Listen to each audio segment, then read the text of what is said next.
igreja, quero dar isso como advertência, que antecede a volta de Jesus, profeticamente falando, ela estará distraída. Apocalipse fala de 7 igrejas, e as 7 igrejas, a interpretação dessas 7 igrejas referem-se às 7 igrejas reais que existiam nos dias de João, quando ele profetizou, as 7 igrejas da Ásia. Só que essas 7 igrejas também falam de 7 períodos de tempo. Primeiro século, segundo, terceiro, e vem até a 7ª igreja. O livro de Apocalipse é um livro rico em 7. 7 é o número preferido do Senhor. Ele fala muitas coisas através do número 7. 7 quer dizer plenitude, completo. E a 7ª igreja está se referindo à última igreja. E é chamada de igreja de Laodiceia. E a advertência para cada uma das igrejas, sempre cada uma delas tem virtudes e problemas. Surpreendentemente, a igreja de Laodiceia não relaciona nenhuma virtude. Fala que ela é morna. E Deus diz que preferia que ela fosse fria ou quente. Morno não. Você já tomou café morno, Coca-Cola morna, água morna? Não desce. É indigesto. Quando Deus então se refere à igreja como alguém que está morno, o que é morno? Nem lá e nem cá.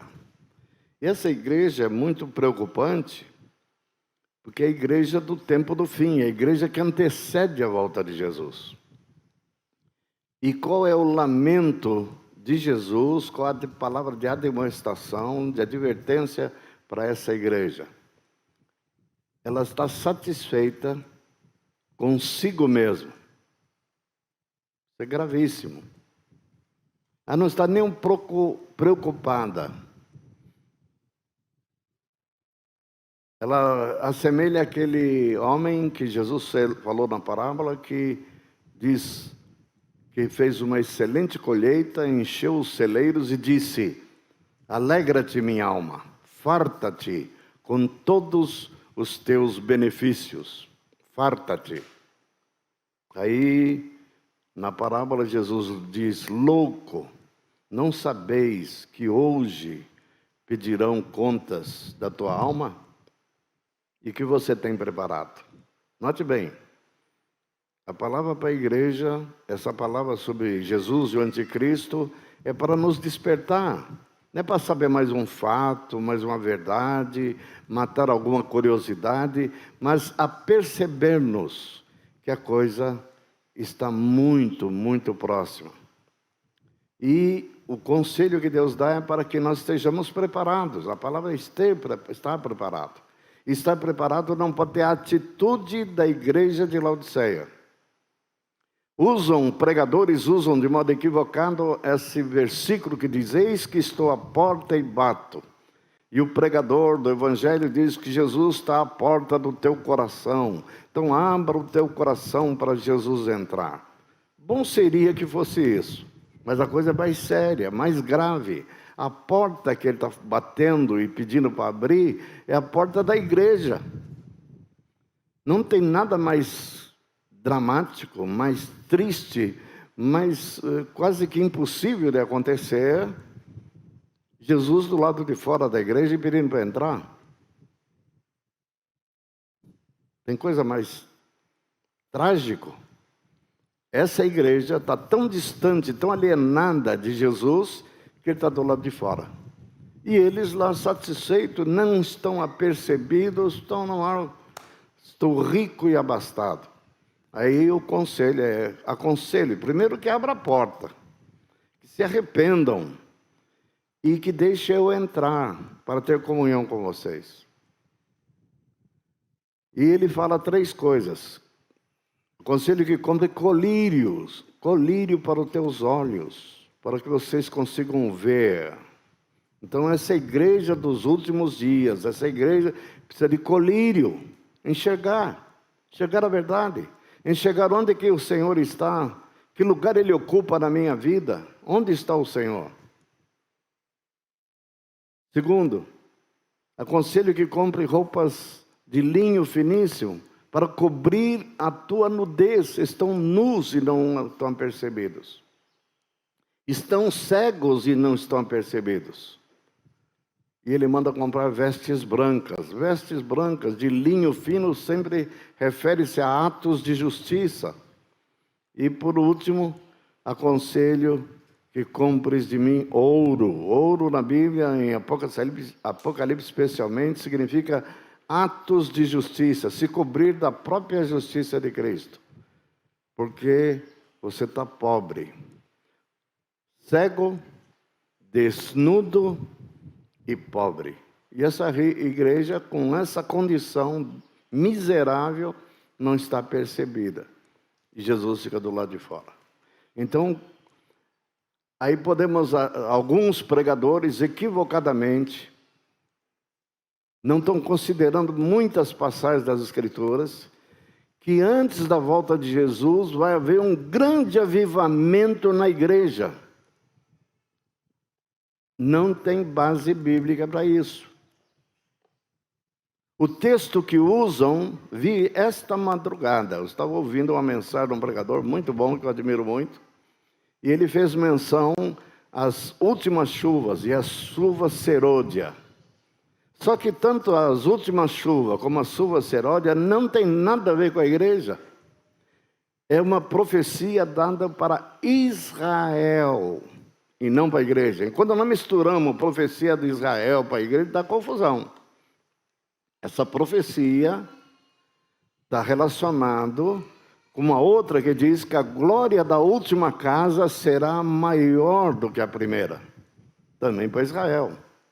Da igreja fala outra coisa. Olha o que fala da igreja. Paulo, eu ia ler o texto, nem vou ler para ganharmos tempo, o texto é conhecido, eu só vou citá-lo.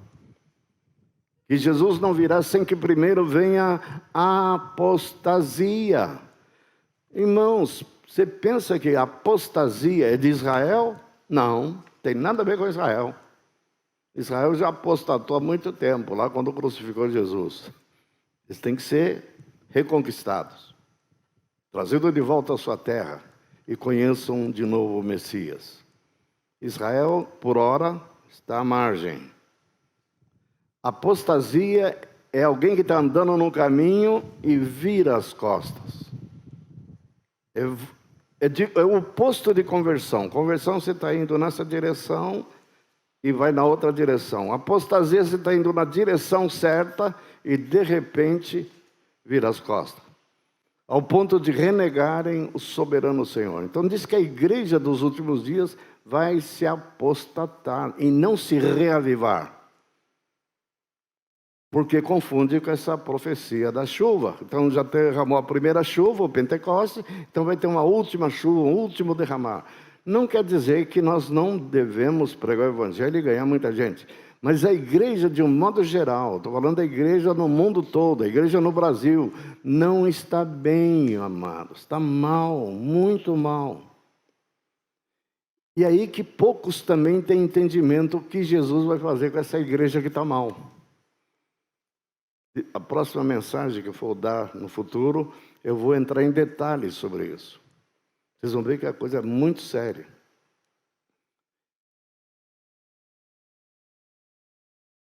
Ele manda vigiar e orar.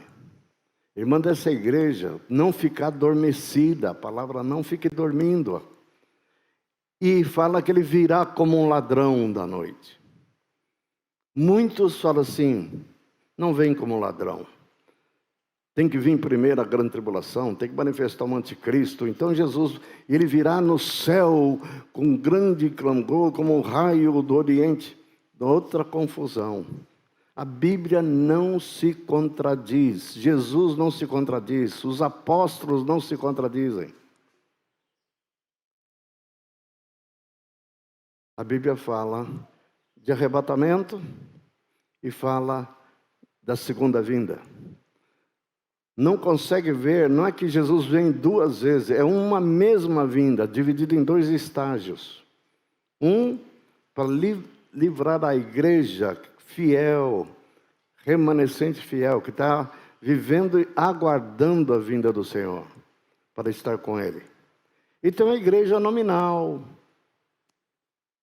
que está nem aí, né? Religiosa. Essa igreja, eu tenho uma má notícia, vai ficar.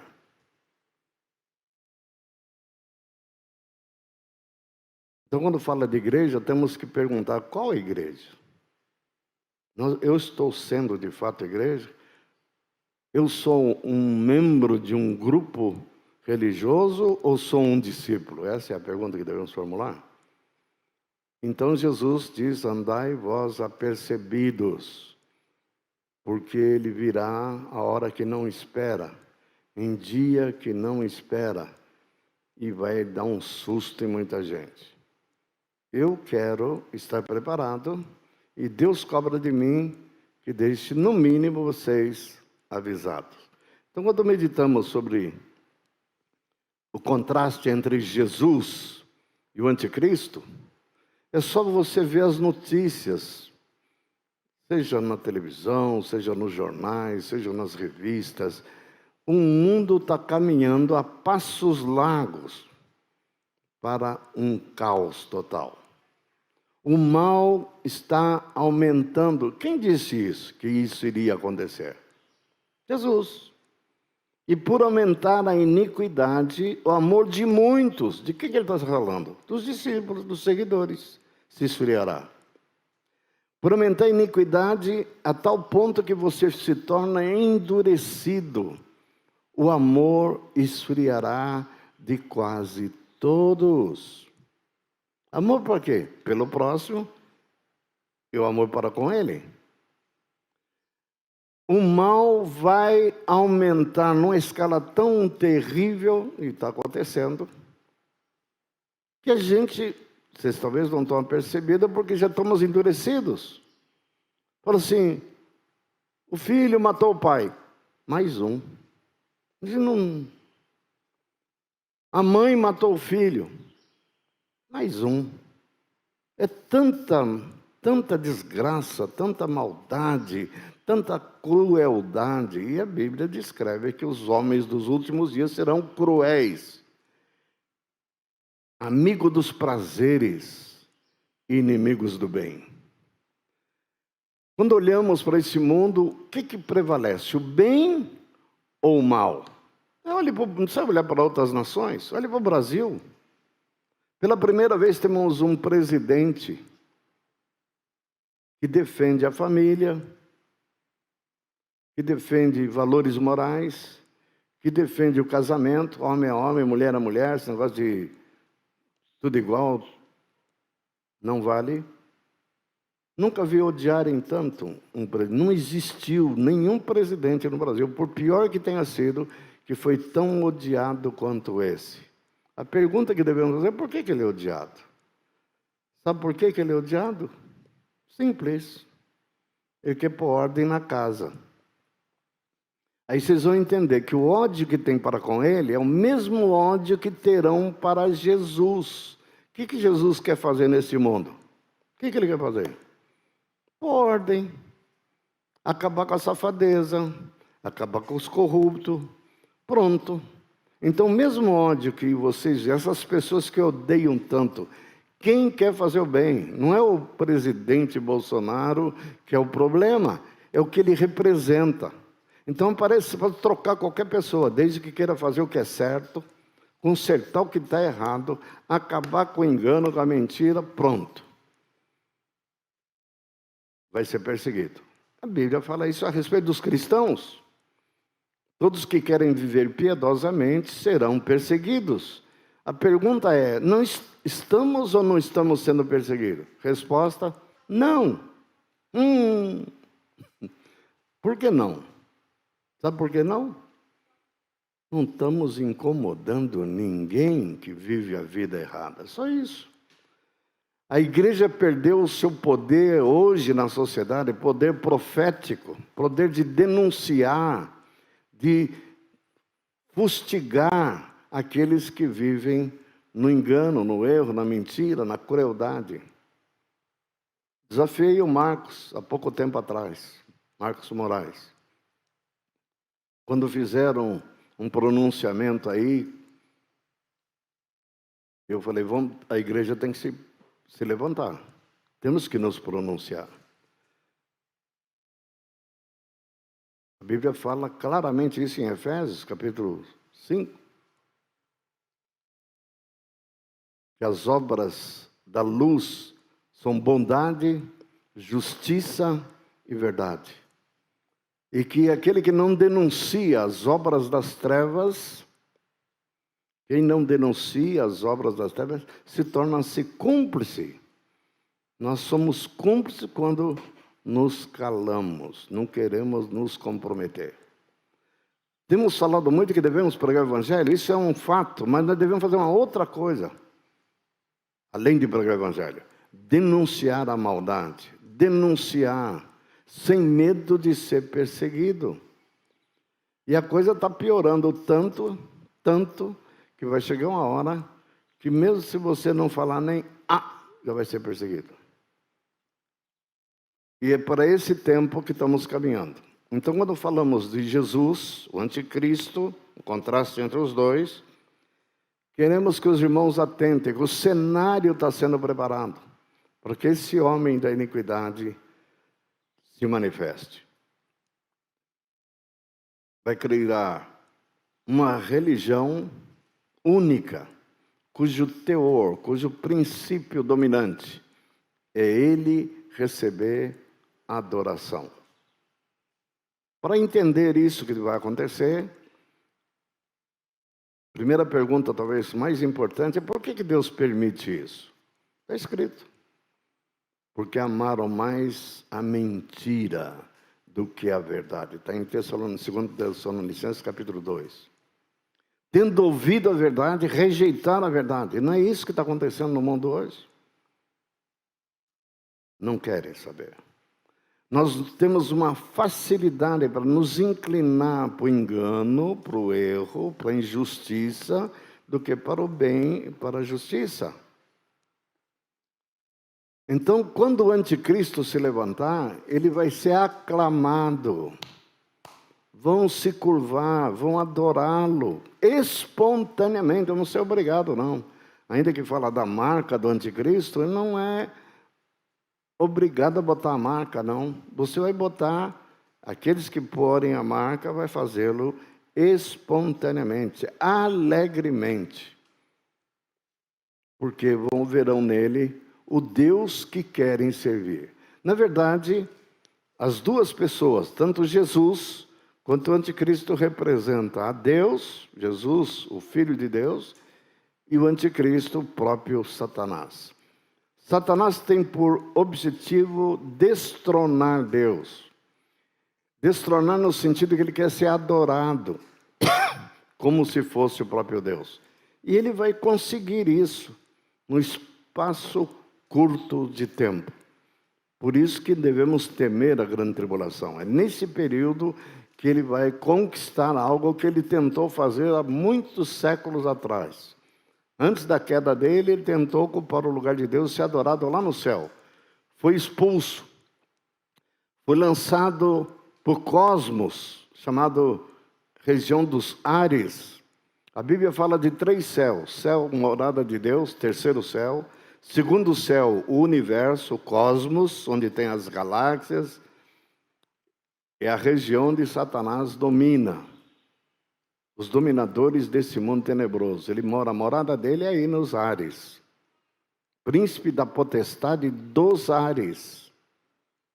Muita gente equivocadamente pensa que o diabo está no inferno. Se tem um lugar que não quer ir nunca, é para o inferno.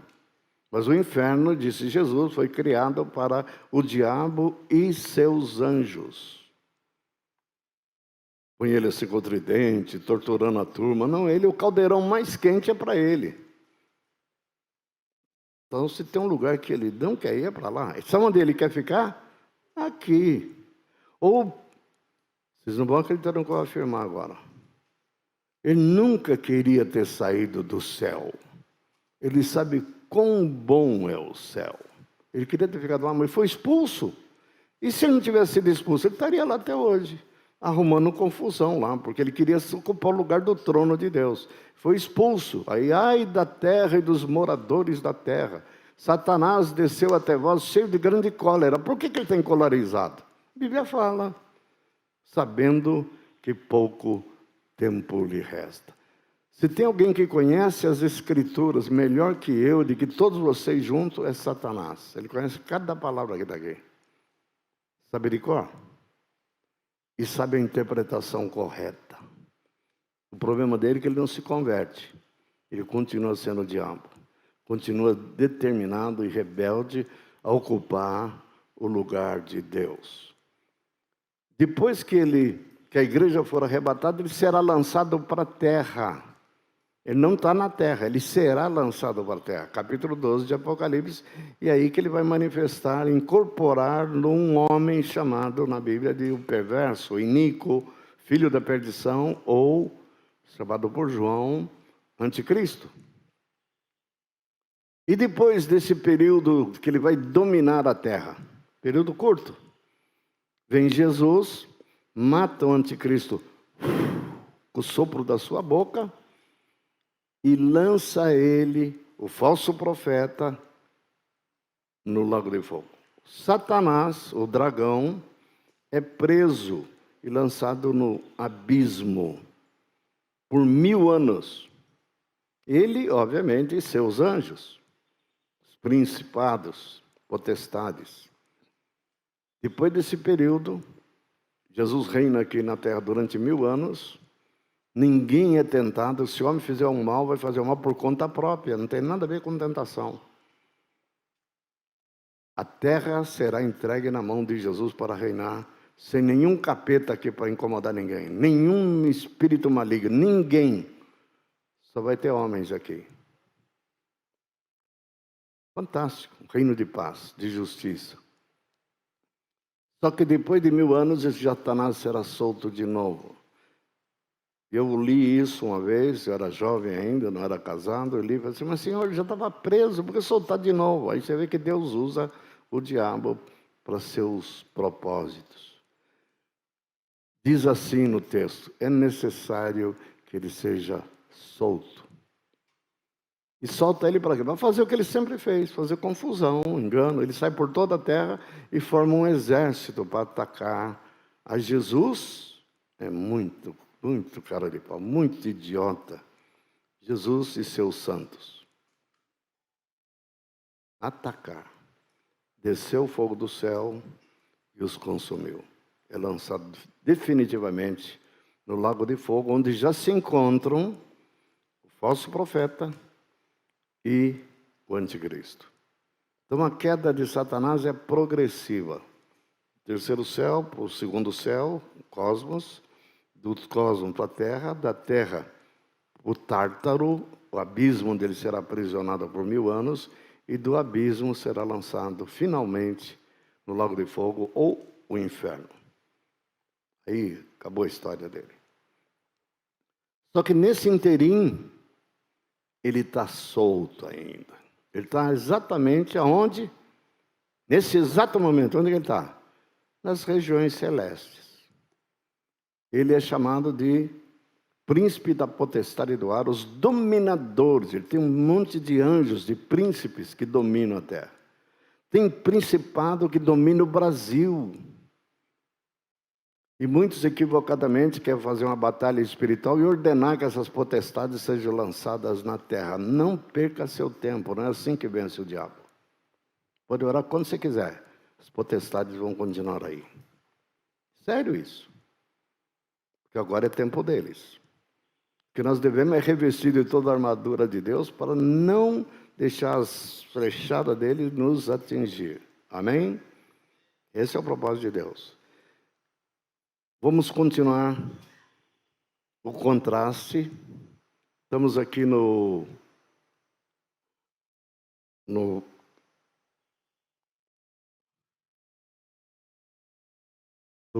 no painel 12, ou volta ao anterior, por favor.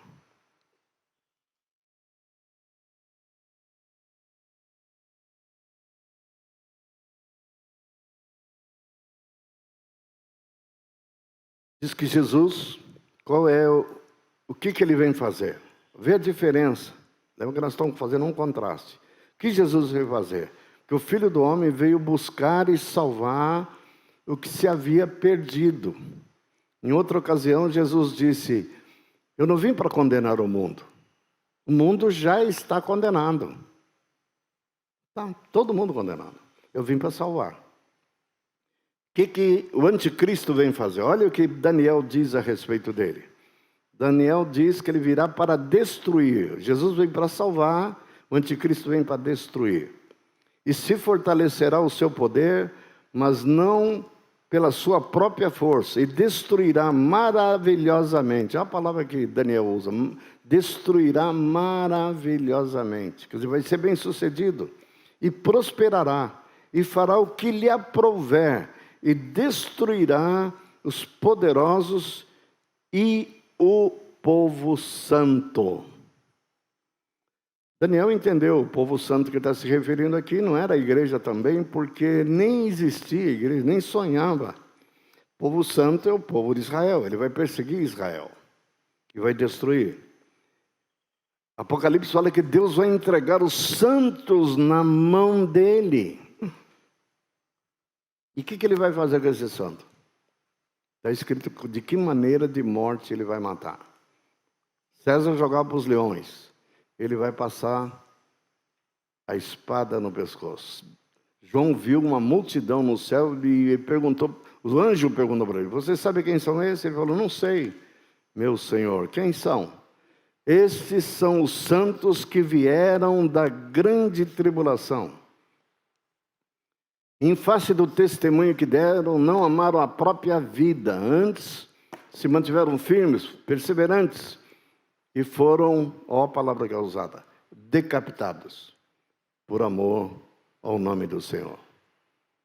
E tem irmãozinho querendo ficar para a grande tribulação.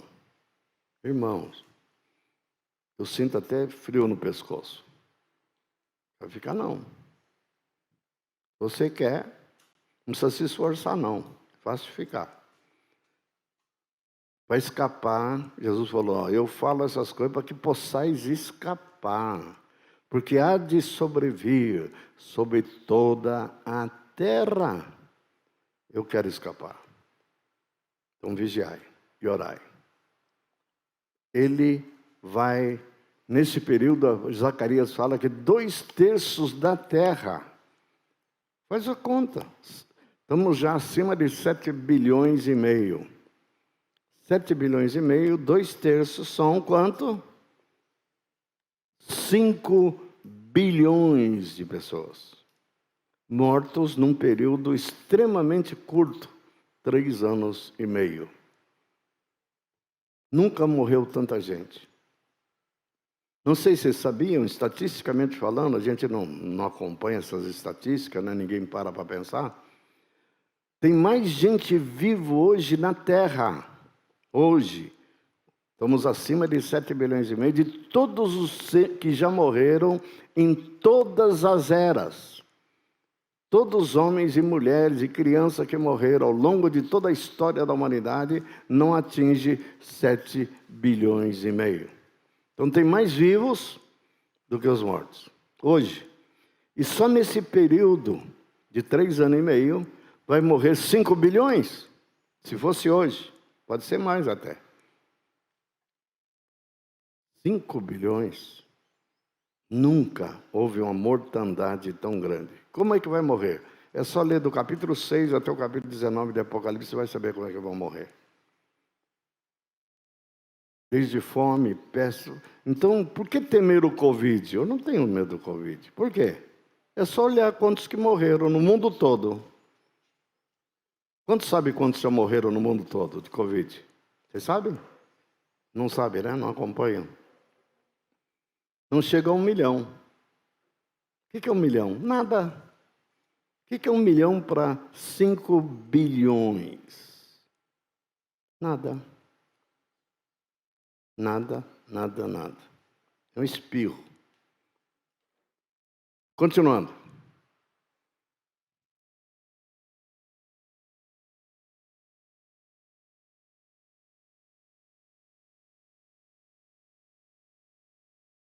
Jesus preocupa-se com os seus seguidores.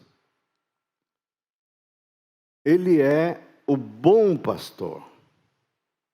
Quem me pastoreia? Jesus. Quem pastoreia vocês? Ainda que vocês chamam Moacir, Rodrigo, outros irmãos, Salomão, que estão entre vós cuidando da vida de vocês como pastores, o verdadeiro, o supremo pastor é Jesus. Ainda que nós somos sacerdotes e prestamos serviço aos santos, Jesus é o sumo sacerdote. Então, ele é o bom pastor. E quando tira para fora as suas ovelhas, vai adiante delas, e as ovelhas o seguem, porque conhecem a sua voz. Mas, de modo nenhum, seguirão o estranho. Assim como o Pai me conhece a mim, também eu conheço o Pai e dou a minha vida pelas ovelhas. Ele não só disse isso, mas cumpriu isso. Ele deu a vida pelas ovelhas. Quer saber a diferença entre o Velho Testamento e o Novo? Na lei, a ovelha morria pelo pastor. A ovelha era sacrificada pelo pastor. No Novo Testamento, o pastor morre pelas ovelhas. Deu a vida pelas ovelhas. O anticristo. É um contraste. Está lá em Zacarias. É o pastor inútil. Olha o que fala dele. Porque eis que suscitarei um pastor na terra que não cuidará das que estão perecendo, não buscará a pequena e não curará a ferida, nem apacentará a sã, mas comerá a carne da gorda e lhe despedaçará as unhas. Ai do pastor inútil que abandona o rebanho. Zacarias. Vê a diferença? Um dá a vida, cuida das ovelhas, elas me seguem, elas me ouvem, conhecem a minha voz, leva para águas de descanso, e o outro destrói as ovelhas, come as ovelhas, se alimenta delas. Lembra que Jesus vem para salvar e Satanás vem para, através do anticristo, para destruir, aniquilar. Podemos avançar. Mas uma outra característica. Que tipo de videira ele é? Lembra que Jesus se referiu a si mesmo? Eu sou o quê? A videira travou aí. Eu sou a videira verdadeira.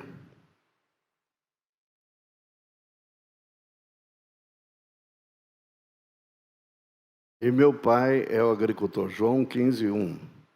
O anticristo é a videira da terra. E saiu do altar outro anjo que tinha poder sobre o fogo e chamou com grande voz ao que tinha foice aguda, dizendo: lança a tua foice aguda e vidima os cachos da vinha da terra, porque já as suas uvas estão maduras. Apocalipse 14:18. Uma videira verdadeira, outra a falsa videira. Podemos continuar.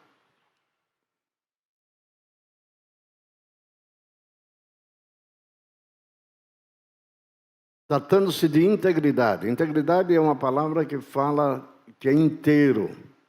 Se Jesus é íntegro, Satanás é todo fragmentado, todo cheio de mal intenções. Jesus diz que ele é a verdade. Eu sou o caminho, a verdade e a vida. Ninguém vem ao Pai senão por mim. João 14:6. O anticristo. Assim como Jesus é a verdade, o anticristo é a mentira, a encarnação do próprio engano. É por isso que Deus lhes manda a operação do erro para que creiam na mentira. Segundo Tessalonicenses 2:11. Verdade e mentira. Qual o problema mais comum que está acontecendo hoje? Uma palavra inglesa que se tornou tão comum aos nossos ouvidos é a palavra fake news. Alguns anos atrás eu não sabia que era um fake. Agora diz que a gente tem que pegar cada notícia e conferir com sites que vai definir se é boato ou se é verdade. Tudo tem que ser questionado. Por quê? Que tem mais correndo solto no mundo, nas notícias, não importa que diário, que jornal, que revista que publicou, pode ser um fake. Internet, nossa, é um ninho de cobra. Fake news. Quem é que tem interesse em fake news? Fake. Fake quer dizer em inglês falso, mentiroso. O que tem mais? Verdade no mundo ou fake? Fake. Tudo mentira, tudo engano. E ele é o próprio mentiroso, né? O diabo veio para roubar, matar e destruir. Mentira, pai da mentira. Ok. Próximo slide. Quem ele é? Vai descrever sua natureza. De Jesus é interessante que quem dá testemunho da sua santidade e pureza nada mais é que o próprio demônio. Um demônio disse para Jesus lá, demônio do Gadareno, dizendo assim: ai que temos nós contigo, Jesus Nazareno, vieste destruir-nos. Bem sei quem és. O pior inimigo de Deus dá testemunho de Jesus. Tu és o Santo de Deus. Não só falou isso, diz que prostrando-se em terra, o adorou. Aí vem o anticristo. Ele, o que ele é? Ele é o iníquo. De santo é o oposto de santo, iníquo. Então será revelado o iníquo, a quem o Senhor desfará pela assopro de sua boca, e o aniquilará pelo esplendor da sua vinda. Segundo Tessalonicenses, capítulo 2, versículo 8. O santo e o iníquo. Vou fazer um parênteses aqui. O que o mundo de hoje escolhe? Na nossa ingenuidade, pensamos que eles escolhem o santo. Nem Israel escolheu o santo. Ele é o santo de Israel. Veio para os seus e os seus não o receberam. Mas virá outro, disse Jesus, em seu próprio nome vocês vão receber, vão crer nele. Triste isso. Vê como o homem é mau. Vê que o homem está longe de Deus. Vê que o homem não quer Deus reinando sobre eles. Que é o chifrudo. Absurdo. Ah, é? Vocês querem ele? Então eu vou dar carta branca para ele. Vou deixar ele fazer o que ele quiser. Sigam após ele. Santo. Você escolhe o santo ou o iníquo? A verdade ou a mentira? O bem ou o mal? A respeito de Jesus, que tipo de homem ele é? Então, diz que ele era desprezado, era um homem de dores, o mais rejeitado entre os homens, homem de dores e experimentado em trabalhos, e como um quem os homens escondem o rosto, era desprezado, e não fizemos dele caso algum. Profecia de Isaías, capítulo 53, se cumpriu na pessoa de Jesus. O anticristo. Como é sempre um contraste, né? Ele vai ser desprezado? Não. Vai ser aclamado por mesmos homens que rejeitam Jesus. O homem da iniquidade. Ninguém de maneira alguma vos engane, porque não será assim, sem que antes venha a apostasia e se manifeste o homem do pecado, o filho da perdição. Homem da iniquidade. E será aclamado. O mundo está sendo preparado, o cenário está sendo preparado para ele ser aclamado pelas nações. Você já imaginou o dia que ele entrar lá na reunião das Nações Unidas, nações, os representantes de 200 e tantas nações que estão lá, vão levantar e vão aplaudir. É esse que queremos que governe sobre nós. Pilatos pergunta: quem? Esse é o rei dos judeus? Não encontrei nenhum mal nele que possa condená-lo à morte. Que faço com este homem chamado Jesus? A multidão toda, não teve dúvida, gritou: crucifica. Vocês querem que solte Jesus de Nazaré, que fez entre vós vários sinais e prodígios, curou o cego, restou mortos, curou leprosos, ou que solte Barrabás? Isso não mudou, irmãos. Se perguntar se solta Jesus ou Barrabás, Jesus ou Barrabás, ainda preferem Barrabás. Mas ladrão, homicida, não interessa. É ele que nós queremos. É tudo uma questão de identificação. Me identifico com esse, é esse que eu quero. Que Deus nos ajude a escolher corretamente.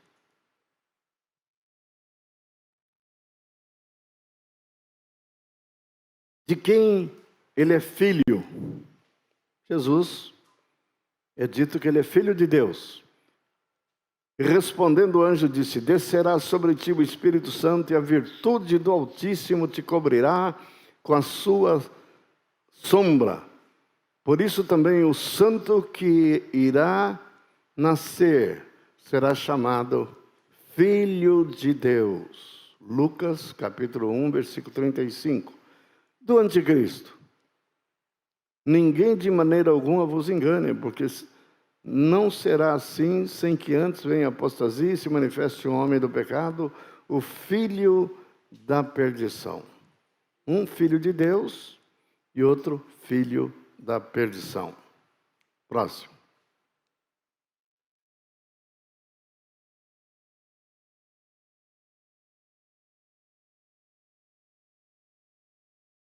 Jesus, o que Jesus vem ensinar? O mistério da piedade. E sem dúvida alguma, grande é o mistério da piedade. Deus se manifestou em carne, foi justificado em espírito, visto dos anjos, pregado entre os gentios, crido no mundo e recebido acima na glória. 1 Timóteo 3,16. E outro, o anticristo, em compensação, é o mistério da injustiça, porque já o mistério da injustiça opera. Somente há um que agora resiste até que no meio seja tirado. Diz que o espírito do anticristo já está no mundo. Ele só está aguardando que seja removido um impedimento. Paulo aparentemente não é muito claro qual é esse impedimento, mas a Bíblia deixa no contexto que o impedimento é a presença da igreja habitando na igreja. Então, quando a igreja for removida da terra, ela fica totalmente entregue na mão das trevas. Por último, quero terminar com essa passagem. A quem ele retrata? Veio na imagem de Deus, o qual é a imagem de Deus invisível, primogênito de toda a criação. Colossenses 1,15. Isso é Jesus. O anticristo virá na imagem de Satanás. Eu pus-me sobre a areia do mar, e vi subir do mar uma besta que tinha 7 cabeças e 10 chifres, e sobre seus chifres 10 diademas, e sobre suas cabeças um nome de blasfêmia. E a besta que vi era semelhante a um leopardo, e seus pés como de um urso, e a sua boca como a de um leão. E o dragão lhe deu o seu poder, o seu trono e grande poder. Satanás não consegue ser igual a Deus, mas não desiste de imitar a Deus. Em Apocalipse fala da trindade satânica. Fala do dragão, fala do anticristo e fala do falso profeta. A trindade aqui. Dragão diz que é a antiga serpente, Satanás. O anticristo imitando Jesus, o filho. Ele é filho do dragão. e o falso profeta tipificando o Espírito Santo. Trindade satânica. E diz que o dragão vai dar todo o seu, vai dar o seu trono e todo o poder que ele tem para o anticristo quando ele estiver reinando aqui na terra. Isso é terrível. O próprio diabo encarnado no anticristo. Assim como Jesus era o representante do Pai, eu e o Pai somos um, o anticristo pode declarar a mesma coisa. Eu e o dragão somos um. Quem vê a mim, vê o dragão. Quem vê a mim, vê o dragão. Porque eu estou nele e ele está em mim. Mesma coisa, mesmo discurso. Só que um é a representação da santidade de Deus, das virtudes de Deus, e outro e da luz dele que habita em luz imarcessível, e ele o poder das trevas. Poder. Satanás tem muito poder. Para terminar, quero dizer para os amados irmãos, eis que o cenário todo já está pronto. Já tem candidatos aí para o título de anticristo. Não podemos afirmar esse ou aquele, mas uma coisa sabemos, isso eu afirmo com certeza, ele já está entre nós. Não pode ser uma criança de 5 anos ainda. Levaria muito tempo para ele chegar adulto e governar o mundo. Não pode ser uma criança de 10 anos, nem de 15, um adolescente. Mas fique sabendo que ele é um adulto, só incógnito. A Bíblia profetiza que ele vai surgir como um chifre pequeno. Chifre fala de governador, de um soberano. Só que esse chifre vai crescer muito rapidamente. Essa expressão, em poder. Os homens vão ver nele o líder que precisamos para resolver os problemas caóticos do mundo. Problema de saúde, problema financeiro, problemas econômicos, problema de guerras, que ele vai fazer uma aliança com muitos. Então, todas as nações estão desesperadas para encontrar um homem carismático, competente, suficientemente inteligente para resolver todos os nossos problemas do mundo. E as nações vão abrir mão de seus direitos, de suas liberdades. Ele vai ser um ditador cruel. E vou entregar na mão dele para ele governar todo mundo. Esses dias estão bastante próximos. Seguramente vocês já ouviram falar do grande reset que vão fazer. Estão preparando tudo. Tudo preparadinho. E não fala reset para daqui 10 anos, 15 anos, 20 anos, não. Agora, ano que vem. Podemos ter uma só moeda. Pronto, isso não quer dizer nada para você, acabar com moeda papel, para ter uma moeda única no mundo, de Bitcoin. Parece estranho. Mecanismo tecnológico já temos. Toda tecnologia. Estão falando para a gente abrir a conta do Pix. Eu falar do Pix? Vai entrar no Brasil. Você faz operações bancárias imediatas, instantâneas, em tempo real, transferência, pagamento, tudo através do Pix. Seu dinheiro, papel, desaparece. Você vira tudo eletrônico. Dígitos eletrônicos. Controle. Quando diz que não vai comprar nem vender, porque já está tudo na mão dele. Você não pode comprar mesmo. Não vai vender mesmo. Então, por isso que a igreja não pode ficar aqui. Eu prefiro comprar e vender, prefiro estar numa situação diferente. Então, que Deus, quero terminar lendo Apocalipse 3:10.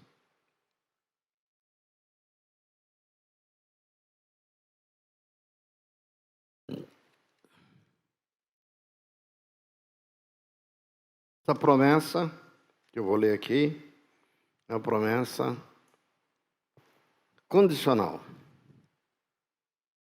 Por quê? Começa com porquê, né? Guardaste a palavra da minha perseverança.